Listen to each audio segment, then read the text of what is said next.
Hi, it's Steve. Today we'd like to show you how to change the condenser fan blade on your refrigerator. It's a really easy repair. Let me show you how we do it. Now, to do this repair, we will need access to the back of the refrigerator, and we'll also need the power disconnected.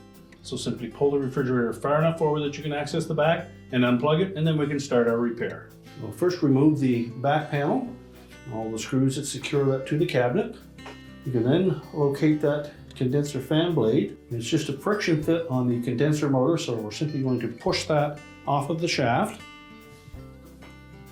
You can reach in from behind, just push it forward. Make sure you keep that motor secure and simply push that blade off of the shaft.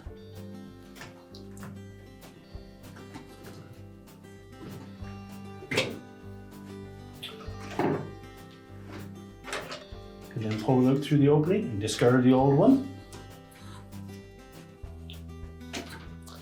Inspect the shaft on that motor, make sure there's no damage. We'll simply slide the new blade in through from the front, line it up on the motor shaft.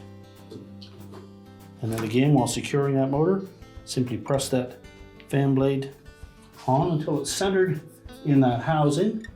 Make sure there's no obstructions. And then we can put the back cover back on.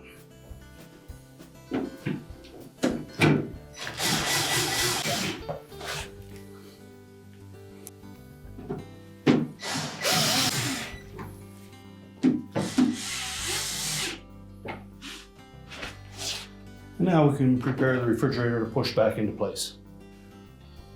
We're ready to plug the refrigerator back in, push it back into position, and your repair is complete.